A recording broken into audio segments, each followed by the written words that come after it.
Well, new information concerning DNC staffer Seth-Rich.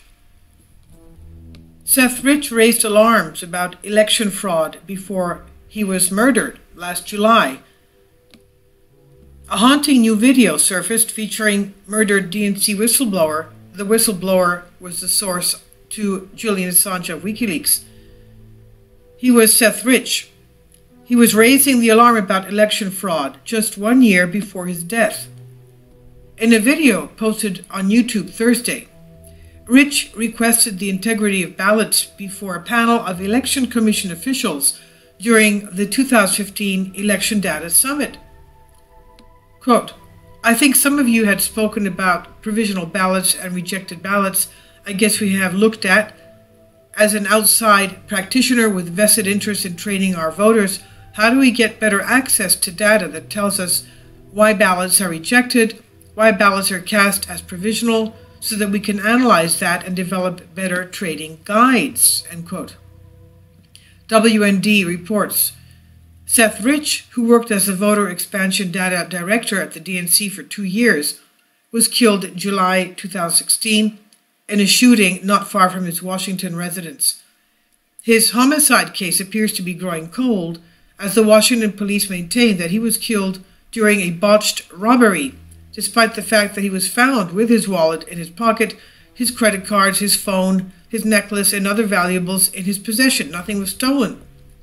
But WikiLeaks began releasing documents, DNC emails, 12 days after Rich's murder that would reveal a plot within the Democratic Party to ensure Hillary Clinton would be nominated over Senator Bernie Sanders. And WikiLeaks founder Julian Assange insinuated the following month, in August 2016, that the slain DNC staffer Seth-Rich was one of his sources and insisted that Rich's murder had nothing to do with a robbery. Quote, "Our whistleblowers go to significant efforts to get us material, and often very significant risks, as a 27-year-old that works for the DNC who was shot in the back, murdered just 2 weeks ago for unknown reasons as he was walking down the street in Washington," end quote. Assange said in an interview last August, quote, "We have to understand how high the stakes are in the United States and that our sources face serious risks. That is why they come to us, so that we can protect their anonymity," end quote. That's what he continued. WikiLeaks also issued a $20,000 reward for information leading to conviction for the murder of Rich last August. Kim.com, a tech module with close ties to WikiLeaks, has alleged Seth-Rich was the source of the leaked DNC emails and claimed that he, Kim.com, was part of an operation along with Seth-Rich to get stolen DNC emails to Assange and WikiLeaks. Last week, .com's lawyer wrote a letter to the Department of Justice asking for him to be allowed to testify about Seth-Rich's murder without being detained. The tech entrepreneur is from New Zealand, and he faces extradition to the United States on a litany of unrelated charges, including copyright infringement and money laundering. .com claims Rich first contacted him online in 2014 using the internet moniker quote-unquote Panda, known to be the DNC staffer's favorite animal. He has provided 3 email addresses, and he says they belong to Seth-Rich. crich@gmail.com, panda4progress@gmail.com, and pandas4bernie@gmail.com. The addresses pointed to social media and Reddit accounts that appeared to back up the claims that he may have been a disgruntled Sanders supporter. Rich's questions to the Election Commission took place months before New York City's Board of Elections stripped 126,000 Democratic Party voters from the rolls. The Bernie Sanders campaign called reports of the voting irregularities in the state a disgrace.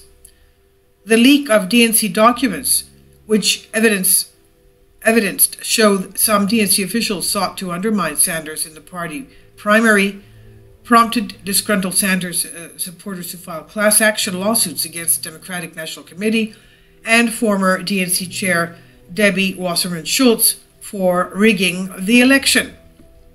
Harvard law expert Jared Beck, who filed the lawsuit, Wilding et al. Versus DNC Services Corporation and Debbie Wasserman Schultz, on behalf of residents of 45 states against the DSC and its former chairwoman, is demanding the party repay individuals and Sanders supporters for contributions made during the election, alleging misappropriation of funds. Beck told Fox News, quote, "If we can't trust the two political parties to run an election in a fair manner, who can we trust?" End quote. Article 5, Section 4 of the Democratic Party Charter specifies that it will operate with total impartiality during Democratic Party primaries. DNC lawyer Bruce Spiva argued during an April 25 hearing that the promise was non-binding and the party is not bound by pledges of fairness. Quote, "We could have voluntarily decided that, look, we're going to go into back rooms like they used to and smoke cigars and pick the candidate that way. That's not the way it was done. But they could have. And that would also have been their right. There's no right to have your candidate disadvantaged or have another candidate advantaged," Spiva asserted. "There's no contractual obligation here."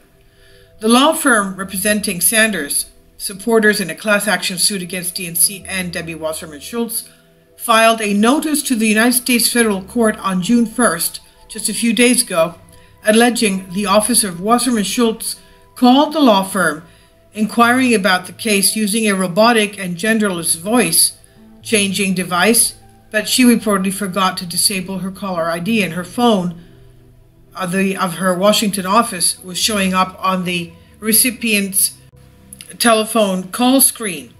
So you can imagine, these people are not even in their right frame of mind. They're not any type of geniuses. This is by Sean Adel Tabatabai on your Newswire. I'll leave a link below. You can see the embedded video. About 5 minutes.